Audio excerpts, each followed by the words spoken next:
जो गुरु द्रोणाचार्य हाँ। कौरव और पांडव को बहुत अच्छे ढंग से विद्या अध्ययन करवाते थे।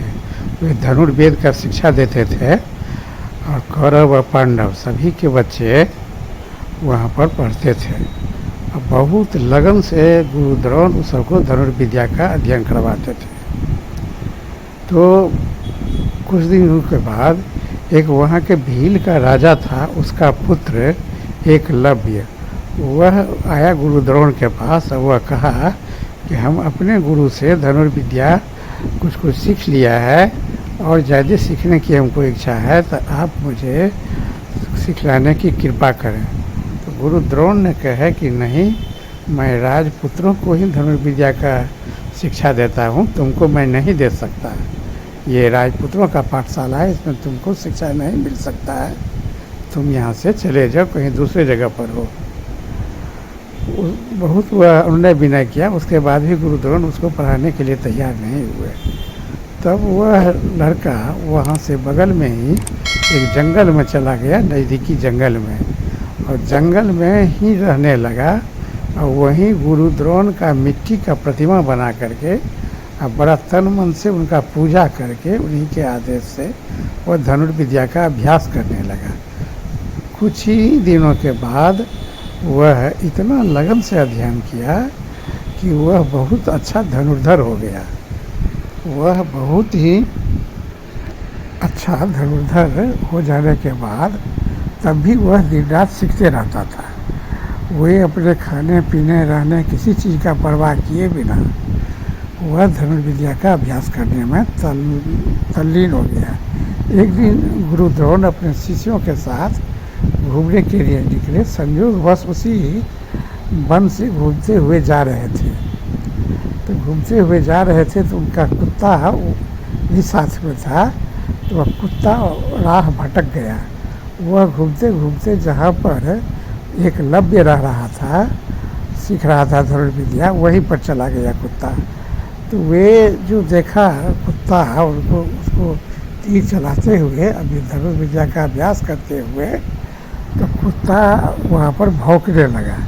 तो कुत्ता बड़ा ज़ोर ज़ोर से भौंकने लगा। उसको धनुर्विद्या का अभ्यास करने में कठिनाई होने लगी, ध्यान बट जाता था एकलव्य का। तो एकलव्य ने कुत्ता को बड़ी डांटा फटकारा कि कुत्ता चुप नहीं हुआ, चाहे कि वो धनुष चलाता था कि कुत्ता भौंकने लगता था।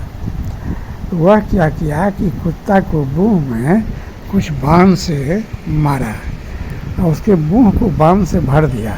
कुत्ता के और कहीं किसी अंग में घाव नहीं लगा और मुंह उसका बाण से भर गया। उसके बाद कुत्ता भाग करके इन लोगों के पास आया। जब इन लोगों के पास आया तो इन लोगों ने देखा कि कुत्ता को मुंह बाण से भरा हुआ है और उसको कहीं शरीर में कोई आघात नहीं है। तो बड़ा आश्चर्य हुआ। आश्चर्य में भरकर खास करके अर्जुन को बड़ा आश्चर्य हुआ। ये लोग आश्चर्य से देखने लगा कि ऐसा कौन धनुर्धर है जो कुत्ता को मुंह को बाण से भर दिया है और उसको के शरीर में कहीं कुछ आघात नहीं लगा है। तो वह गुरु द्रोण से कहा, गुरुदेव आप तो हमको वचन दिए थे कि तुमको संसार का हम सर्वश्रेष्ठ धनुर्धर बनाएंगे, कि ये जो धनुर्धर इस कुत्ता के मुंह को बाण से भर दिया है, इसके तुलना में तो हम कुछ भी नहीं हैं।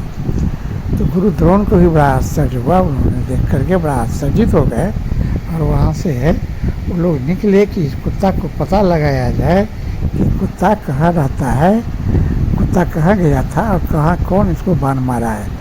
तो कुत्ता जिधर गया था उसी वन में ये लोग घूमते घूमते चले गए तो देखे कि एकलव्य धनुर्विद्या का अभ्यास कर रहा था। तो गुरु द्रोण ने कहे आश्चर्यचकित हो गए, ये तो अर्जुन से भी श्रेष्ठ धनुर्धर हो जाएगा। तो अर्जुन को चूँकि श्रेष्ठ धनुर्धर बनाने का वचन दिए थे, इसलिए वो धनुर्धर से कहे तुम ये किससे पढ़े हो। तो कहा कि हम गुरु द्रोण से शिक्षा लिए, आप ही से शिक्षा लिए हैं। आप ही का मिट्टी का मूर्ति बना करके उन्हीं को हम पूजा अर्चना करके उन्हीं के आशीर्वाद से सीखे। तो हमारे गुरुदेव तो आप ही हैं। तो गुरु द्रोण कहे कि तो अगर हम गुरुदेव हैं तो हमको गुरु दक्षिणा दो। तो वो कहे कि मांगिए, तो अपना दाहिना हाथ का अंगूठा मांग लिए, वो दे। मित्रों, जब गुरु द्रोण ने एकलव्य से अपना दाहिना हाथ का अंगूठा काट करके मांगा, एकलव्य अपना गुरु भक्ति का उदाहरण प्रस्तुत करते हुए वह अपने दाहिना हाथ का अंगूठा बिना कुछ सोचे विचारे काट करके गुरु दक्षिणा में गुरु द्रोण को दे दिए। और वह बड़ा प्रसन्न हुआ कि जब कभी भी गुरु भक्ति का उदाहरण होगा तो मेरा नाम अर्जुन से भी पहले आएगा। बहुत बहुत